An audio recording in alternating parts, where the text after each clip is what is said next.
We're here with Cabrini the Cabrini men's lacrosse team after today's 11-10 overtime win at York College. We have head coach Steve Colfer, senior Timmy Brooks, and assistant coach Ron Garling.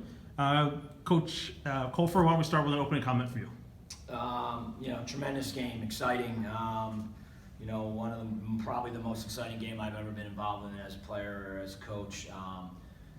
Hats off to York. I mean, they are such a great team and a great program, and had such an outstanding year.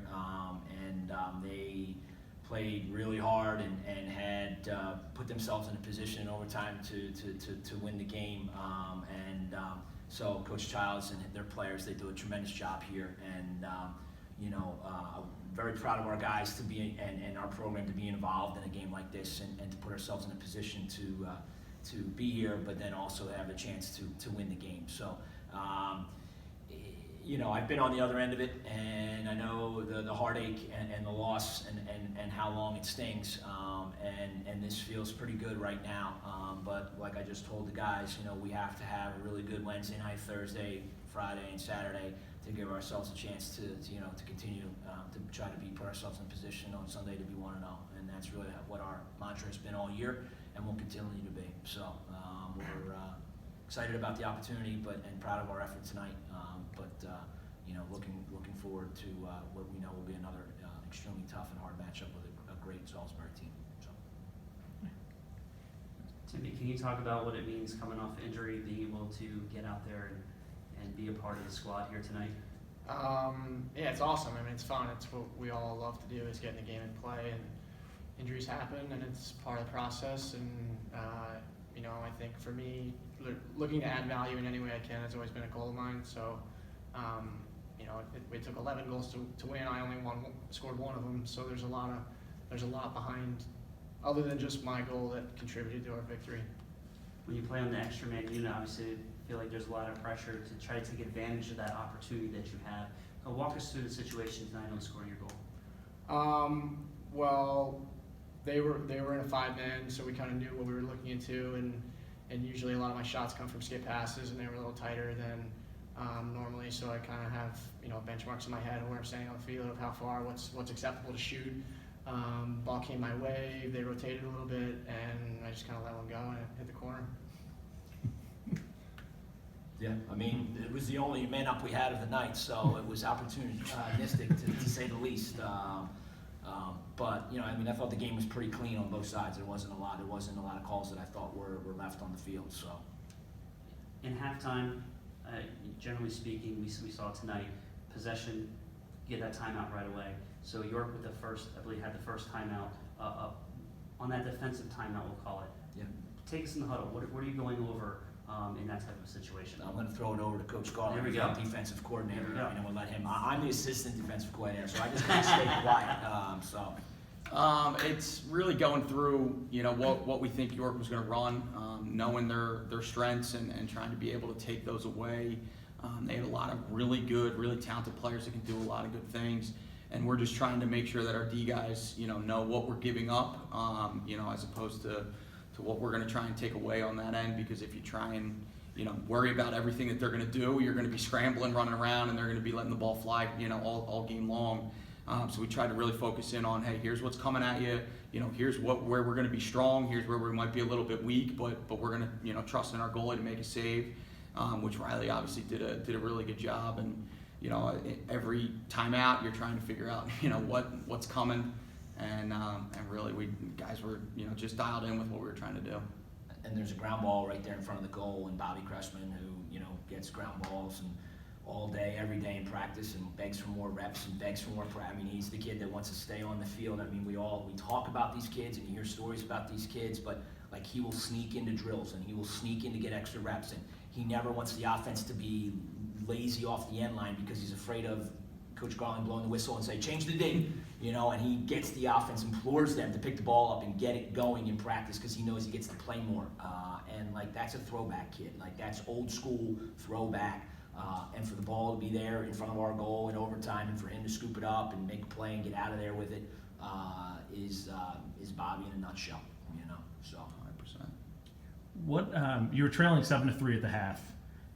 What are some of the adjustments that you guys made in the second half to have such a large comeback? Well, we were 5-1. Or 5-1. Sorry, 7-3 So in we the had fourth one quarter. goal. So it's simple, right? Like, we need to score more goals, right? But we need to do things that put ourselves in positions to do that. I just felt like York was playing at a different pace. They had a different bounce in the first half, and it just it's not. It's just the way they were moving the ball and the way they were like kind of just shake and they were dodging the score, and I felt like we were probing a lot. We were trying to feel them out. We were dancing and they were fighting, and I just think that we needed to throw some punches a little bit more. We had a couple of situations when we talked about where Jordan had the ball in his stick at 11 yards with his hands free. Like, he's got to shoot that. Like, he's our best player. You know what I mean? Like, if you're big-time guy isn't shooting that, we don't have someone else who's going to be better at that right there. So it wasn't anything overcomplicated. It was just continue to do things that we've done, and some of our players, when we get shot, shoot it. I mean, we implore these guys to shoot as much as possible, and we'll live with the consequences. You know what I mean? But not shooting, we know that there's no goal at the end of a non-shot or no opportunity to score a goal.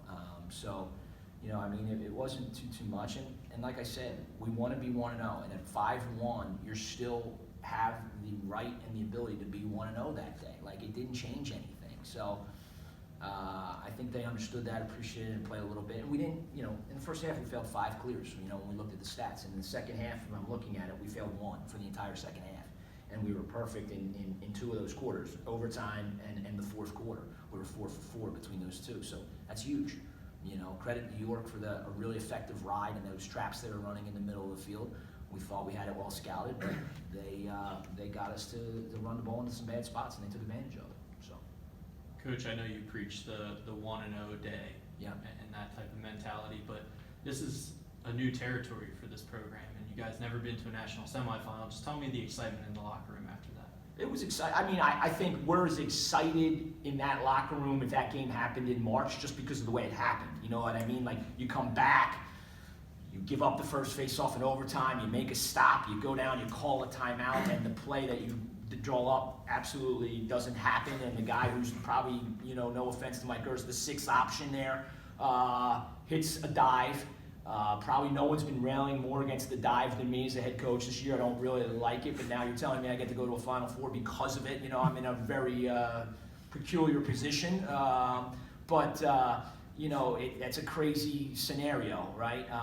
And so Mike Gertz is a gritty kid. He was a gritty kid at Springfield Delco. He scored 3 goals in the state championship when they won 4-3. He had 3 of them that day. Like, that's just the kid. He's probably playing out of position for the last 3 years, but he just puts his head down and goes and plays. And he's a big reason, and he's a symptom or identifies with our program because of that's just the way we are. We'll never be the prettiest team in the country by any stretch, but we try to be gritty and effective. Timmy, what's the mood on the sideline like in a game like this where you're trying to catch up, you finally get there, ties score, you go down, ties score, you go down. What's it like sort of from a player's perspective? It's kind of the way you described it. It's up and down, and you can feel the momentum when you're in there, and there's a lot of guys coming off trying to get info from their teammates or coaches to make adjustments on plays they just made, and then there's conversations of things we did good, things we did bad, but I think overall it's kind of just riding the energy and trying to focus the good energy into the good plays, and then when bad plays happen, get over them and help your teammate out and get to a better place. And just defensively, just looking forward to Salisbury, obviously a pretty high scoring offense. What's the mentality that you got to instill into the defense going into Sunday's game? Looking at Salisbury, what we've tried to do is create a defense here that's, fairly universal, be able to know what we're doing at all points, make sure all 6 guys are on the same page. Obviously, Salisbury, they have a lot of really good players. They have a lot of guys that can create and make plays. But it's trying to make sure that we're on the same page. We're doing, and sticking to our fundamentals on the defensive end, because we have been, very successful, when we've done that. I think the last time we played Salisbury was a really tight game, early. We had some guys kind of come back from injuries and different things. But I think we feel pretty healthy. We feel, confident in our guys. And when Riley's seeing the ball the way he was today, we feel like we're going to be in a really good spot to win, regardless of who we're playing. So we gotta get those guys to understand the personnel of Salisbury and what they do well, their strengths and weaknesses. But really from there, it's just trying to play, good, sound Cabrini defense, and continue to just get, one stop after another.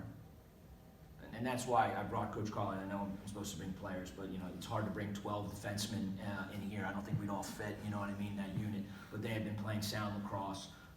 They're as well coached as any defense in the country, and so it was easier to bring him than to bring all those guys, because I think that they're our offense, I think, gets a lot of publicity with the goals we score, but I really feel like this year our defense has been as sound as any in the country, and a lot of credit goes to him. So.